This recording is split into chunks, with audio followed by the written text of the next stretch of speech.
مجيب كل سائل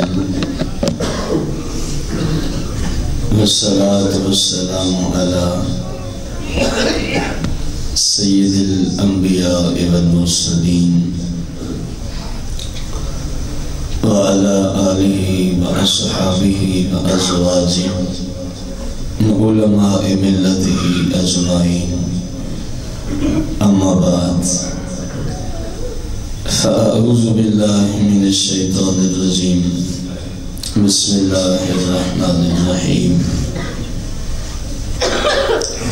قال الله تبارك وتعالى في القرآن المجيد والفرقان الحميد: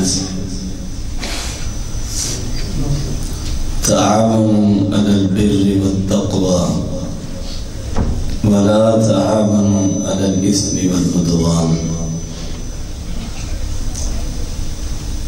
قال الله تبارك وتعالى في القرآن المجيد والفرقان الحميد في شأن المؤمنين: لا يغرنك تقلب الذين كفروا في البلاد متاع قليل ثم مأواهم جهنم وبئس المهاد. آمنت بالله صدق الله العظيم. مولاي صل وسلم دائما أبدا على حبيبك خير الخلق كلهم. حمد و صلاة کے بعد سامعین محتشم، بزرگوں، بھائیوں اور دوستوں، پچھلے اتوار آپ کو عرض کیا گیا تھا کہ ہماری حالت کیا ہو گئی ہے اور ہمیں یا معاشرے کو یا مسلم کو کیا ہو گیا ہے کہ اس کی حالت اب یہ ہے کہ جس نے دوسروں پر شفقت اور مہربانی کرنی تھی، یہ اب اپنے آپ پہ ظلم پر ظلم کیا جا رہا ہے، اور اس کو آخر کب تک یہ غفلت کی نیند میں سویا رہے گا؟ کہیں ایسا نہ ہو جائے کہ ہم ایسے ہی غفلت کا شکار رہیں اور وہ وقت آ جائے جناب عزریل علیہ السلام آ پہنچیں اور پھر بندہ کہے ہائے افسوس، کاش کہ میں نے اپنے آپ کو رسول اللہ صلی اللہ علیہ وسلم کے سپرد کر دیا ہوتا، آپ کے تابع ہو جایا ہوتا، تو آج مجھے اتنی گھبراہٹ، پریشانی اور دوزخ کے عذاب کا سامنا نہ ہوتا۔ آخر مسلم کو کیا ہو گیا ہے؟ پچھلے اتوار آپ نے قرآن مجید فرقان حمید کی اس آیت پہ 10 سماعت فرمایا: وَلَا تَعَاوَنُوا عَلَى الْإِثْمِ،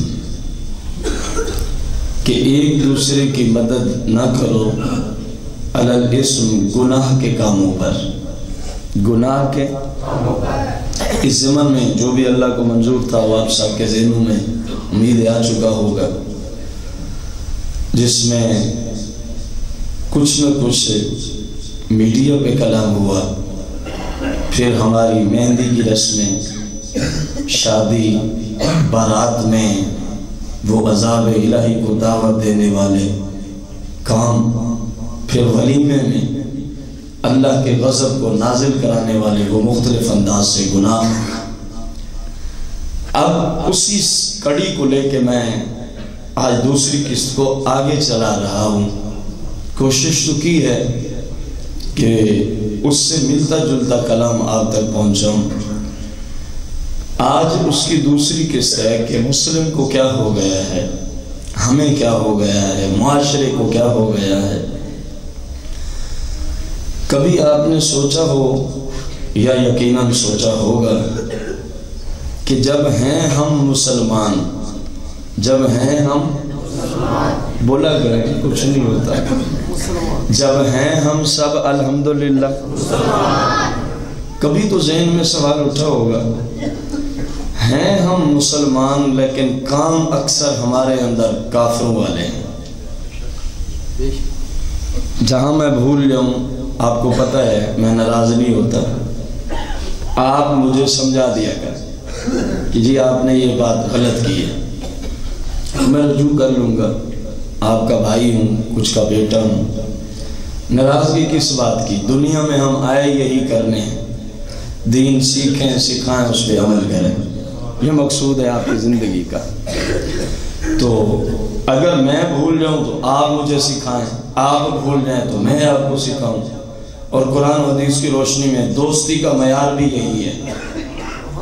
لوگوں نے تو نہ جانے کس چیز کا نام دوستی رکھ دیا ہے. یہ وہ دوستی ہے جو قیامت کے دن جہنم میں دھکے دے گی. اسلام میں دوستی اس چیز کا نام ہے کہ ایک دوست اگر غفلت کا شکار ہو تو دوسرا اس کو متنبہ کرے, بیدار کرے. اس غفلت کی جو چادر کو تان کے وہ سویا ہوا ہے اس کو کہے اس کو اتار پھینک, اس غفلت کی چادر کو اتار دے اور سنت کے لبابے کو اوڑھ لے. دوست قرآن و سنت کی روشنی میں وہ ہوتا ہے. اب آپ کے ذہنوں میں یہ سوال اٹھا, میرے ذہن میں سوال اٹھا, جب ہیں ہم مسلمان تو پھر ہم کافروں کی سیرت پہ عمل کیوں کرتے ہیں؟ ہے سوال کہ نہیں؟ میں مسلم, آپ مسلم, پورا ورلڈ مسلمانوں کی ایک تعداد ہے اس وقت پوری کائنات کے اندر, الحمدللہ علی احسانہ. تو اس چیز کا سوال ہم نے قرآن سے جستجو کی تو الحمدللہ ہمیں قرآن سے اس کا جواب ملا ہے. کیونکہ یہ وہ مقدس کتاب ہے جس میں ہر چیز کا ذکر ازہر من الشمس موجود ہے. یہ وہ مقدس کتاب ہے جس میں اولین و آخرین کا ذکر موجود ہے. یہ وہ ایک سمندر ہے علم و حکمت و عرفان کا کہ جس کا کوئی کنارہ ہی نہیں ہے. اب سمندر جس کا کوئی کنارہ نہیں ہے اس سے کوئی اتنا ہی فیض لے سکتا ہے جتنا بڑا اس کے پاس برتن ہوتا ہے. ہم کمزور لوگ ہیں, عاجز لوگ ہیں, ضعیف ہیں, عجمی و نسل ہیں. ہمارے پاس اتنے بڑے برتن تو نہیں ہیں, لیکن یہ سرکار دو جہاں, سرور کون و مقام, مالک و مختار آقا, غیر دا نبی علیہ السلام کا کرم ہے, آپ کا فیض ہے کہ سمجھانا کسی کو ہوتا ہے, کرم ہماری ذات پہ ہو جاتا ہے. یہ سرکار کا کرم ہے, ورنہ ہمارے پاس کوئی ایسا پیمانہ نہ تھا کہ ہم اتنے گہرے سمندر سے جو علم و عرفان و نور و حکمت کا سمندر ہے ہم بھی کچھ لے آتے. ہم تو بالکل نقارہ لوگ ہیں, نکمے لوگ ہیں, آپ کے سامنے ہیں جو کچھ ہیں. لیکن یہ کیونکہ دین کا کام اللہ کریم نے پہلی امتوں میں انبیاء کے سپرد ہوتا تھا, سرور دو جہاں کیونکہ نبی آخر الزمان ہے, خاتم النبیین ہے, تو آپ کی امت کو مالک نے یہ شرف عطا فرمایا ہے کہ سرکار جب ظاہری طور پہ چلے گئے, اب قیامت تک یہ منصب نبوت جو نبوت والوں کے سپرد یہ کام تھا, تبلیغ کا, الہی اللہ کی طرف دعوت دے کے بلانے کا, اب سرکار کے توسل سے مالک کائنات نے اس امت کے علماء کے سپرد کر دیا ہے. تو اس وجہ سے پھر انہیں کچھ نہ کچھ نصیب ہو جاتا ہے. اب اندازہ لگائیں, سورہ آل عمران ہے, سورت کا نام کیا ہے؟ آیت نمبر 196 ہے. ذرا غور سے سنیں گے, دل پہ ہاتھ رکھ کے سننے والا آج درس ہے. یہ وہ درس ہے نہ جانے کتنی اجڑی ہوئی بستیوں کو یہ قرآن کا جو نور کا فیض آئے گا یہ ان کو آباد اور ہرا کر کے رکھ دے گا. نہ جانے کتنے اجڑے ہوئے تباہ کن ظلمت کردہ اور نفاق سے بھرے ہوئے دلوں کو قرآن کا یہ فیض ایسے سراب کرے گا انشاءاللہ. جو آج تک بدعات, رسومات اور کفر و نفاق سے بھرے پڑے ہیں عمل کی دنیا میں, یہ قرآن ایسا سیراب کر دے گا اس کو کہ انشاءاللہ عمل کی دنیا میں وہاں سنت کی خوشبو ہر طرف اٹھے گی۔ آپ دیکھیں، میں نے سوال اٹھایا کہ آخر ہم مسلم ہو کر کفار کے طریقے کو کیوں اپناتے ہیں؟ اس کی وجہ قرآن بیان کر رہا ہے، وجہ بھی بیان کی ہے اور ہمیں روک بھی دیا ہے کہ اس طرح نہ کرنا، اور ساتھ حکم بھی لگا دیا ہے اگر ان کی رنگینیوں میں تم بھی بدمست ہو گئے، جس طرح کافروں، مشرکین، بت پرستوں نے، یہود و نصارہ اور ہندوؤں نے، سکھوں نے اس کائنات کو ہی سب کچھ سمجھ کے اس دنیا کی رنگینیوں میں اپنے آپ کو مستغرق کر دیا ہے، اس کائنات کی رنگینیوں کو دیکھ کے وہ بدمست ہو گئے، اس کائنات کی روشنیوں کو اور عارضی طور پہ لطف اندوز ہونے والے گناہوں کے اندر وہ ڈوب گئے۔ فرمایا مسلم، اے اللہ کو ایک ماننے والے، اے سرور دو جہاں کے حقیقی غلاموں، فرمایا اگر تم نے بھی ان کی طرح اس کائنات کی رنگینیوں میں اپنے آپ کو ڈرو کے رکھ دیا، تم نے اگر ان کی طرح اس کائنات کی روشنی اور چاشنی کو دیکھ کے اپنی زندگی کو گناہوں میں تباہ برباد کر رکھ دیا، فرمایا اگر تم نے بھی ان کفار کی طرف جس طرح وہ اس کائنات میں، اس دنیا میں دن رات گلچھرے اڑاتے ہیں، جس طرح ان کے جی میں اٹھتا ہے جو ان کے نفسانی خواہشات اٹھتی ہیں، وہ ان کو عملی جامہ پہنا کے رکھ دیتے ہیں۔ فرمایا ہے مجھے ایک ماننے والے، اگر تو نے ان کی رنگینیوں کو دیکھ کے، تو نے کفار و یہود و نصارہ کی اس گندی سیرت کو دیکھ کے، تو نے یہودیوں، عیسائیوں، مشرکین اور بت پرستوں کے اس گندے طرز عمل کو دیکھ کے اگر ان کی رنگینیوں میں تو بھی بدمست ہو گیا، تو نے بھی دنیا کی رنگینیوں میں اپنی اس مقدس اور نایاب اور وہ مقدس لمحات اور سانس کہ جو ایک گزر جائے قیامت اس سانس کا نیول بدل نہیں آ سکتا، فرمایا اگر تو نے یہ مقدس سانس جو تجھے دیے تھے اپنی عبادت میں گزارنے کے لیے، جو تجھے ہم نے زندگی دی تھی رسول اللہ کی شریعت کا کام کرنے کی غرض سے اور سرکار علیہ السلام کی غلامی کا پٹا اپنے گلے میں گردن میں ڈال کے ساری زندگی سرکار کے قدموں میں رہ کے گزارنے کا ہم نے تمہیں حکم کیا تھا، اگر تم نے اس کا خلاف کیا اور یہود و نصارہ کی رنگینیوں کو دیکھ کے تم بھی دنیا کی رنگینی میں بدمست ہو گئے، تو فرمایا سن لو ثم مأواہم جہنم وبئس المہاد، تو جیسے ان کا ٹھکانہ دوزخ ہے وبئس المہاد، اور کتنا ہی برا ہے وہ ٹھکانہ، تو فرمایا جو ان کی رنگینیوں کو دیکھ کے ان کی طرح سیرت گزارے گا تو میں قرآن میں فیصلہ کر رہا ہوں پھر اس کا ٹھکانہ بھی ان کفار کے ساتھ ہی دوزخ میں ہوگا۔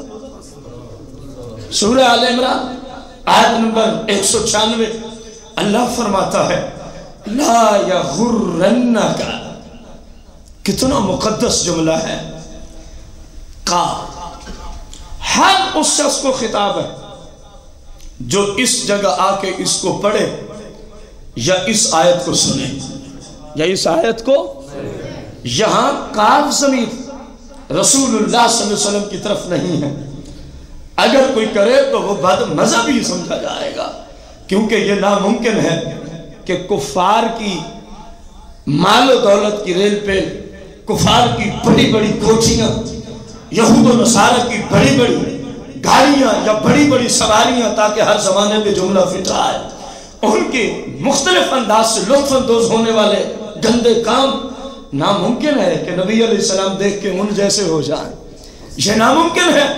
اس لیے یہاں پر اگر کوئی بات مذہب اپنی بد مذہبیت پھیلانا چاہے تو پہلے ہی ہم نے اس کا گلا کما کر دیا ہے، کیوں؟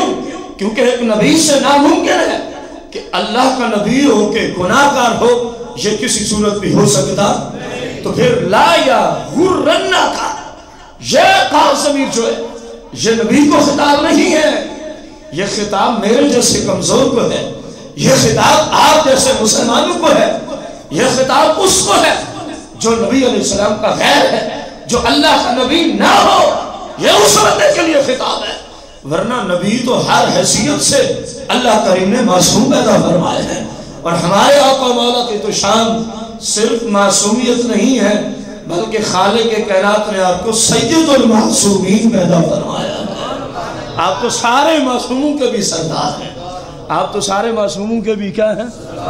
تو کیا فرمایا اللہ کریم نے؟ فرمایا لا یغرنک، اے سننے والے، اے میرے بندوں، اے میری بدیوں، اے مردوں اور عورتوں، تمہیں دھوکے میں نہ ڈال دے، تمہیں دھوکے میں نہ ڈال دے۔ کیوں ہم ان کے عمل اپناتے ہیں؟ شادی کا فنکشن مسلم کا، گھر مسلم کا، دولت مسلم کی، مال کمایا ہوا مسلم کا، وقت مسلم کا، عزت مسلم کی، لیکن کردار سارا یہود و نصارہ کا۔ آخر کیوں؟ اللہ نے فرمایا لا یغرنک، اے مسلم تجھے دھوکے میں نہ ڈال دے۔ کیا چیز؟ تقلب الذین کفروا فی البلاد، تقلب الذین کفروا فی البلاد، بلد کی جمع استعمال ہوئی۔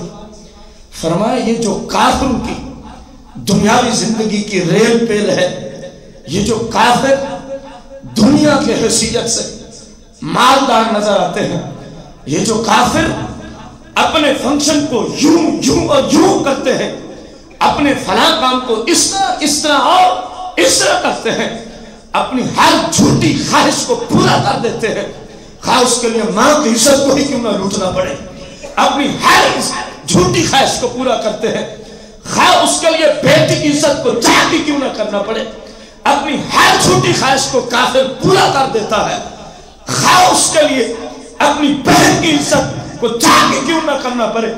اللہ کریم نے فرمایا سن لے اے مسلم، کافروں کے اس طرح کے زندگی گزارنے کے انداز کہیں تجھے دھوکے میں نہ ڈال دے، کہیں تجھے دھوکے میں۔ دیکھیں نا، آج میں اپنے بزرگوں سے سوال کرنا چاہوں گا، کیونکہ میرے جیسوں نے شاید وہ وقت نہ دیکھا ہو، جو 50 60 70 80 90 سال کے بزرگ بیٹھے ہیں، ان سے میں ہاتھ جوڑ کے اپیل کرنا چاہوں گا، آج سے 80 سال پہلے جب میڈیا، کیونکہ میڈیا کے ذریعے ہی کافروں کی دنیاوی زندگی کی رنگینیاں ہم تک پہنچائی جا رہی ہیں کہ وہ اپنی زندگی میں کس کس قدر بد مستیاں کرتے ہیں، اس زندگی میں کس کس انداز سے اللہ کی شریعت کو پامال کر کے دوسرے مسلمانوں تک، خود تو کافر ہیں، مسلم سوسائٹی تک، مسلم معاشرہ تک، اس میڈیا کے ذریعے ہی وہ اپنا سارا گند پھیلا رہے ہیں، اس میڈیا کے ذریعے ہی وہ اپنا سارا زہریلا نصاب امت مسلمہ کے اندر پھیلا رہے ہیں۔ میں اپنے ان بزرگوں سے سوال کرتا ہوں جنہوں نے 80 سال پہلے کا معاشرہ دیکھا، میں بہت پیچھے نہیں جا رہا، میں اپنے ان بزرگوں سے سوال کرنے چلا ہوں جنہوں نے 70 سال پچھلے کا معاشرہ دیکھا، اور بزرگوں اور بھائیوں سے سوال کر رہا ہوں جنہوں نے 60 50 40 برس پیچھے کا معاشرہ دیکھا۔ آپ سے سوال ہے، آج سے اتنے سال پہلے جب کسی مسلم کی شادی، ادھر سے دلہا کی بارات ادھر سے دلہن کے گھر یا کسی ہوٹل میں پہنچی، تو کیا بے غیرتی، بے حیائی، فحاشی اور یہاں کا یہی سیلاب نظر آتا تھا جو آج نظر آتا ہے؟ اور بولو تو صحیح۔ جب میں گھر سے بات کروں، اپنے والد کا فتویٰ دوں، ٹھکرا دیجئے گا۔ اگر قرآن بولے تو کم از کم آپ کو ساتھ تو دینا چاہیے نا، اگر رسول اللہ کا فرمان آپ کے سامنے ہو، کم از کم میں بھی مسلم اور آپ بھی مسلم، تو ہمارا مأویٰ ملجا ایک ہی ہے۔ ہماری ہر مشکل میں، ہر پریشانی میں، ہر تکلیف میں، ہر مصیبت میں ہمارا تو ٹھکانہ ایک ہی ہے، مصطفیٰ کریم کی ذات ہی ہے نا۔ ہمارا نصاب ہی مصطفیٰ کریم نے ہی ڈیسائیڈ کیا ہے، جو آپ نے دے دیا اس پہ چل کے بندہ اللہ کو راضی کر لیتا ہے، اور جو آپ کے خلاف نصاب ہے اس پہ چل کے اللہ بھی ناراض ہو جاتا ہے، اللہ کا رسول بھی ناراض ہو جاتا ہے۔ 40 سال پہلے، 50 سال، 60 70 80 100 200 سال، 300 سال پہلے مسلم سوسائٹی میں یہی نظام ہوتا تھا؟ بولو۔ آج سے 200 سال پہلے مسلم معاشرہ میں کیا ہر گھر میں ایسے ہی یہودیوں کا نصاب چلتا تھا؟ ایسے ہی عیسائیت کا نصاب چلتا تھا؟ جب دیکھا نہیں تھا کہ ان کی بدمستیاں کیا، جب ان کا نصاب پڑھا نہیں تھا، جب ان کا نصاب ایک پیٹ میں بچہ ہے، اس وقت سے لے کر جب تک وہ جوان ہوتا ہے، یہ سارا عرصہ جو اس کا یہودیوں کے نصاب کو سنتے سنتے بیت جاتا ہے. پیٹ میں ہے تو ماں فلم ڈرامہ دیکھ رہی ہے، پیٹ میں ہے تو ماں گانے باجے سن رہی ہے، تو بتائیں پھر اثر ہوگا کہ نہیں ہوگا؟ ماں بچے کو دودھ پلا رہی ہے، ادھر سے گانے باجے چل رہے ہیں، ماں بچے کو دودھ دے رہی ہے، ادھر سے فلم اور ڈرامہ کا کی لعنت اور ظلم چل رہا ہے. میں پوچھتا ہوں کیا اس پینے والے پر اس گند کا کوئی اثر ہوگا کہ نہیں ہوگا؟ اگر کسی کو سمجھ نہیں آتا تو میں اس کے برعکس ایک جملہ بولنا چاہوں گا، اگرچہ میرا وہ موضوع نہیں ہے. سرکار بغداد الشیخ عبد القادر جیلانی رضی اللہ تعالیٰ عنہ جب والدہ ماجدہ ایک مدرس کے پاس پیش کرتی ہیں کہ اس بچے کو قرآن پڑھانا، وہ کتنے خوش نصیب والدین ہیں جو اپنے بچوں کو قرآن و سنت کی تعلیم دلواتے ہیں. کس قدر وہ خوش نصیب والدین ہیں.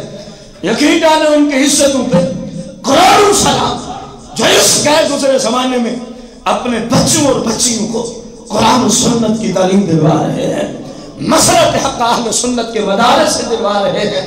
ان کی عزت پہ کروڑوں سلام میں بھیجتا ہوں اور اللہ کی ان پہ کروڑوں رحمتیں نازل ہوتی ہیں. کس قدر رونے کا مقام ہے. جب ماں نے کہا ادھر بھی دیکھیں ادھر بھی دیکھنا، فرق آپ کے سامنے آ جائے گا. ماں نے کہا اس کو کیا پڑھانا ہے؟ استاد صاحب نے کہا جی پڑھیں آپ بسم اللہ. سرکار بغداد شہنشاہ بغداد غوث پاک رضی اللہ تعالیٰ عنہ نے استاد صاحب کو قرآن کے 18 پارے سنا دیے. ماں تو پڑھنے کے لیے لے گئی، زبانی سنا دی. استاد نے پوچھا بیٹا یہ کہاں سے پڑھا ہے؟ آپ کے گھر والے تو اب میرے پاس لے کے آئے، یہ کہاں سے پڑھا ہے، یہ تعلیم کہاں سے ملی ہے؟ میرا وہ جملہ یاد رکھنا جس پر میں نے یہ جملہ بولا ہے. آج بچوں کو کس انداز سے دودھ پھینک کرایا جاتا، آج بچوں کو کس انداز سے غذا مہیا کی جا رہی ہے، اور جب غوث اعظم جواب دیتے ہیں تو مسلم تو سوچ آخر کس راستے پہ تو چل رہا ہے، کن کے طریقوں کو تو نے اپنا لیا ہے. آپ فرماتے ہیں استاد محترم میری والدہ کو قرآن کے 18 پارے زبانی یاد. جب میں پیٹ میں تھا میری والدہ ان کی تلاوت کیا کرتی تھی، میں نے بس اپنی امی سے سن کے پیٹ کے اندر ہی قرآن کو یاد کر لیا تھا. آپ اندازہ لگائیں، مان لیا میں نے آپ مادر ذات ولی ہیں، لیکن بات ہو رہی ہے اثر کی.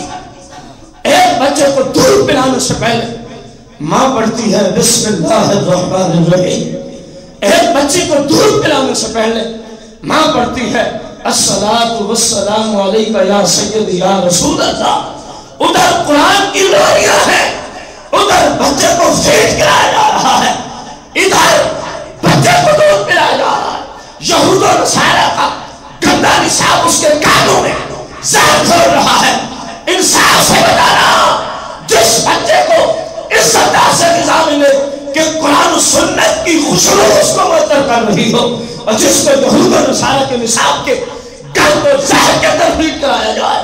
آپ مجھے بتائیں جب یہ دونوں جواب ہوں گے کوئی فرق نظر آئے گا کہ نہیں آئے گا؟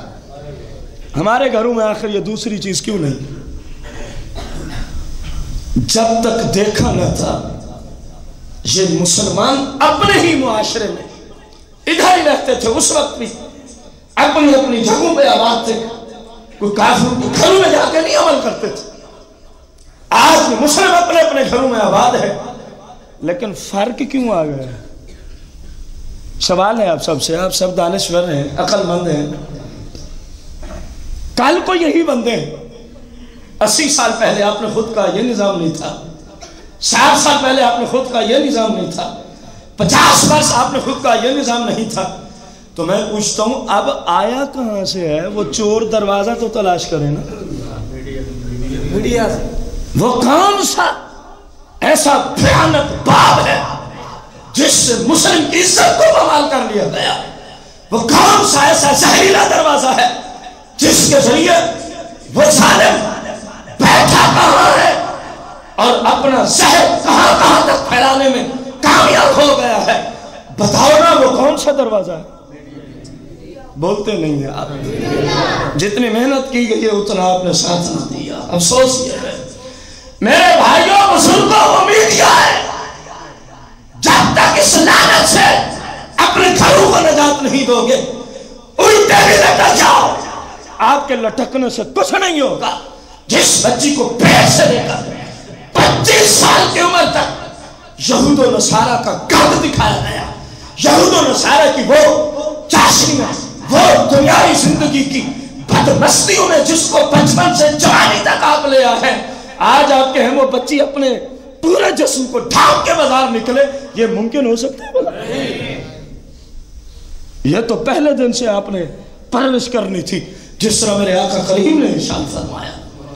فرمایا بچہ جب 7 سال کا ہو جائے تو دین کی تعلیم دینا شروع کر دینا, جب 7 برس کے ہو جائے تو قرآن و سنت سکھانا شروع کر دینا, ان کو بتانا کہ ہم مسلمان ہیں, ہمارا نصاب مصطفیٰ کریم نے عطا فرمایا ہے. یہودیوں, عیسائیوں, بت پرستوں, کافروں کے نصاب پہ چلنا یہ مسلم کی شان نہیں ہے. اگر ہم نے اپنی اولاد کی یہ تربیت کی ہوتی, ان کو ہم نے یہ معاشرہ دیا ہوتا, تو آج آپ یہی کچھ دیکھ رہے ہوتے. پھر آ جا کے جی بچہ ایسا ہو گیا ہے, بچہ ایسا ہو گیا ہے. میں پوچھتا ہوں اس کو ایسا کرنے میں پہلا کردار کس کا ہے؟ والدین کا. جب تک وہ جس زندگی میں اس نے سیکھنا تھا, جس زندگی کے حصہ میں اس نے کسی ایک راستے کو اپنی زندگی کے لیے ماڈل اور نمونے کے طور پہ چننا تھا, اس زندگی کو تم نے یا میں نے یا معاشرے میں یہود و نصارہ کے نصاب کی نظر کر دیا. جب اس کی ٹانگیں قبر میں جاتی ہیں اب ہم رونا شروع کرتے ہیں. میرے بھائی یہ بہت پہلے ہونا چاہیے تھا. کاش کہ جب بچہ پیدا ہوا تھا, کاش کہ جب بچی پیدا ہوئی تھی ہم نے یہ رونا اس وقت رویا ہوتا کہ یہ رسول اللہ کا غلام ہے, اس کو تعلیم بھی وہ دوں کہ جب جوان ہو تو جدھر بھی جائے مصطفیٰ کریم کی شریعت کے ڈنکے میں جاتا ہوا چلا جائے. ہم نے سوچا کب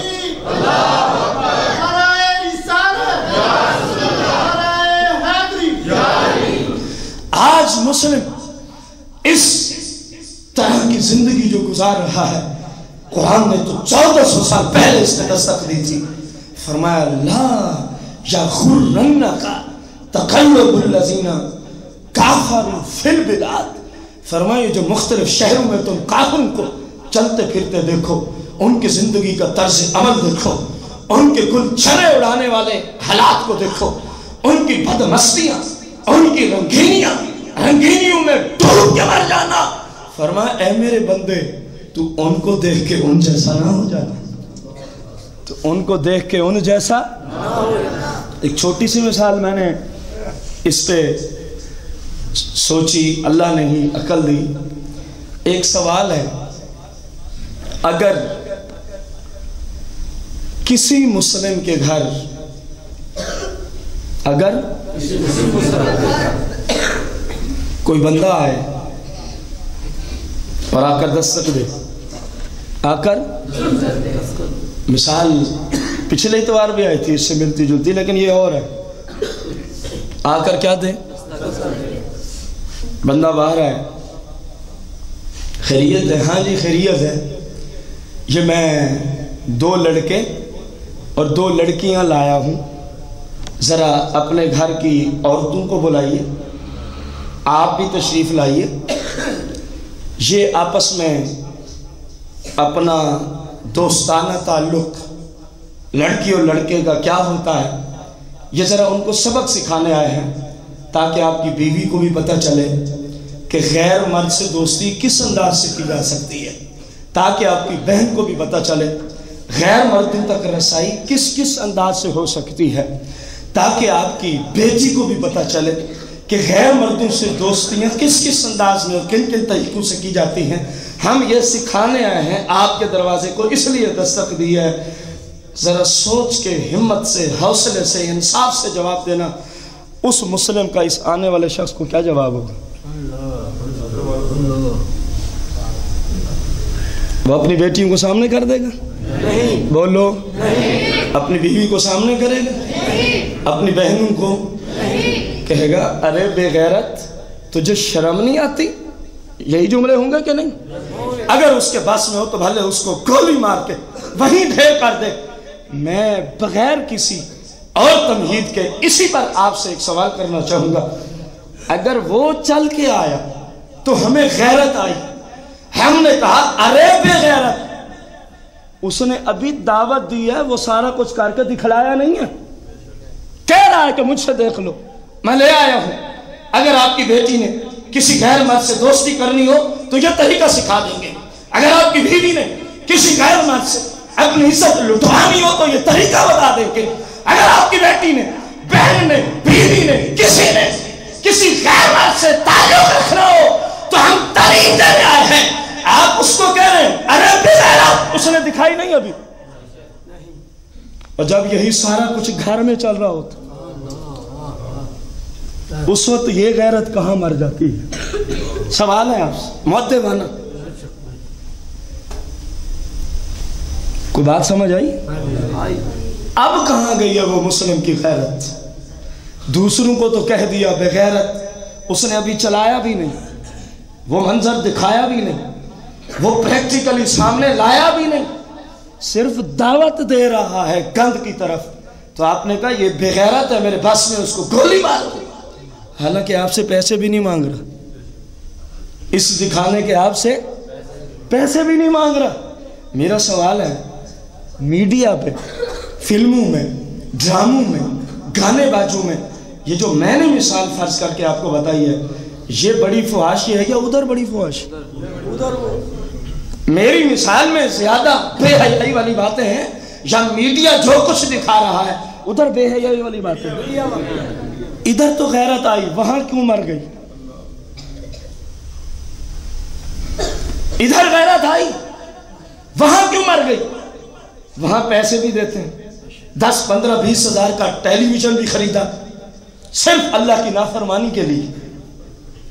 باقاعدہ جہیزوں میں لوگ دیتے ہیں کہ وہاں جانا تو اپنی زندگی کی ابتدائی حرام سے کرنا. جہیزوں میں ٹیلی ویژن دیے جا رہے ہیں. کوئی شرم و حیا کی حد ہوتی ہے؟